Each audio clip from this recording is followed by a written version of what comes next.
Ukraine യുദ്ധത്തിന് പിന്നാലെ കിഴക്കൻ ഏഷ്യയിലും യുദ്ധഭീതി പരത്തിക്കൊണ്ട് റഷ്യയുടെ അപ്രതീക്ഷിത നീക്കം. ജപ്പാന്റെ അതിർത്തിയിൽ ആണവ ബോംബറുകളുമായി റഷ്യ നടത്തിയ ശക്തി പ്രകടനം വരാനിരിക്കുന്ന വലിയൊരു സംഘർഷത്തിന്റെ സൂചനയാണോ? കഴിഞ്ഞ ദിവസം, അതായത് ജനുവരി 23-ന് ജപ്പാനെ ഞെട്ടിച്ചുകൊണ്ട് റഷ്യൻ വ്യോമസേനയുടെ 10 യുദ്ധവിമാനങ്ങളാണ് ജാപ്പനീസ് അതിർത്തിയിൽ വട്ടമിട്ട് പറന്നത്. ഇതിൽ ആണവായുധങ്ങൾ വഹിക്കാൻ ശേഷിയുള്ള മാരകമായിട്ടുള്ള ബോംബർ വിമാനങ്ങളും ഉൾപ്പെടുന്നു എന്നത് സംഭവത്തിന്റെ ഗൗരവം വർദ്ധിപ്പിക്കുന്നു. നീണ്ട 11 മണിക്കൂറാണ് ഈ വിമാനങ്ങൾ ജപ്പാന്റെ ആകാശത്തോട് ചേർന്ന് പറന്നത്. റഷ്യയുടെ ഈ നടപടി തികച്ചും പ്രകോപനപരമാണെന്നും തങ്ങളുടെ പരമാധികാരത്തിന് നേരെയുള്ള വെല്ലുവിളിയാണെന്നും ജപ്പാൻ പ്രതിരോധ മന്ത്രാലയം പ്രതികരിച്ചിട്ടുമുണ്ട്. ഈ വിഷയത്തിൽ റഷ്യയുടെ ഈ നീക്കത്തിന് പിന്നിലെ കൃത്യമായിട്ടുള്ള ലക്ഷ്യം ഒരു ശക്തി പ്രകടനം തന്നെയായിരുന്നു എന്നുള്ള കാര്യം വ്യക്തമാണ്. ജാപ്പനീസ് തീരത്ത് നിന്ന് വെറും 20 കിലോമീറ്റർ മാത്രം അകലെ വരെ റഷ്യൻ വിമാനങ്ങൾ എത്തിയതായിട്ടാണ് റിപ്പോർട്ടുകൾ.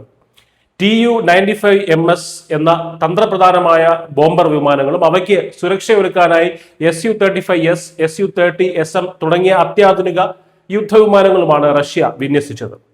ഇതിനെ നേരിടാൻ ജപ്പാനും അടിയന്തരമായി തങ്ങളുടെ യുദ്ധവിമാനങ്ങൾ അയച്ചതോടെ മേഖലയിൽ വലിയൊരു യുദ്ധസമാനമായിട്ടുള്ള അന്തരീക്ഷം രൂപപ്പെട്ടു. തങ്ങളുടെ ദൗത്യം വിജയകരമായിരുന്നു എന്നാണ് റഷ്യൻ പ്രതിരോധ മന്ത്രാലയം ഇതിനെ വിശേഷിപ്പിച്ചത്.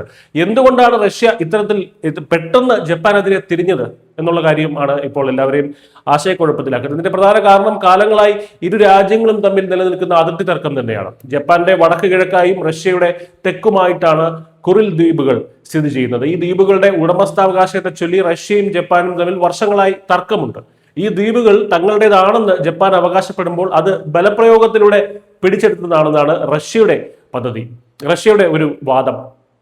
ഇൻഡോ പസഫിക് മേഖലയിൽ ജപ്പാന്റെ സ്വാധീനം വർദ്ധിക്കുന്നതിലും അമേരിക്കയുമായിട്ടുള്ള അവരുടെ അടുപ്പത്തിലുമൊക്കെ റഷ്യക്ക് കടുത്ത അതൃപ്തിയുണ്ട്. അതിന്റെ തെളിവാണ് ഈ ദ്വീപുകൾക്ക് മുകളിലൂടെയുള്ള റഷ്യയുടെ ഈ പേടിപ്പെടുത്തുന്ന അല്ലെങ്കിൽ ഭയപ്പെടുത്തുന്ന പ്രകോപിപ്പിക്കുന്ന പ്രകടനം. റഷ്യയുടെ ഈ നീക്കം ഇൻഡോ പസഫിക് മേഖലയിലെ സുരക്ഷയെ സംബന്ധിച്ചിടത്തോളം വലിയൊരു ഭീഷണിയാണ് ഉയർത്തുന്നത്. ഏതു നിമിഷവും പൊട്ടിപ്പുറപ്പെടാവുന്ന ഒരു അഗ്നിപർവ്വതം പോലെയാണ് ഇപ്പോൾ റഷ്യ ജപ്പാൻ ബന്ധം എന്ന് പറയുന്നത്. അങ്ങനെ ഒരു അഗ്നിപർവ്വതമായി നിൽക്കുകയാണ്. വരും ദിവസങ്ങളിൽ ജപ്പാൻ ഇതിനോട് എങ്ങനെ പ്രതികരിക്കും എന്നത് അത്യന്തം നിർണായകമാണ്. ജസ്റ്റ്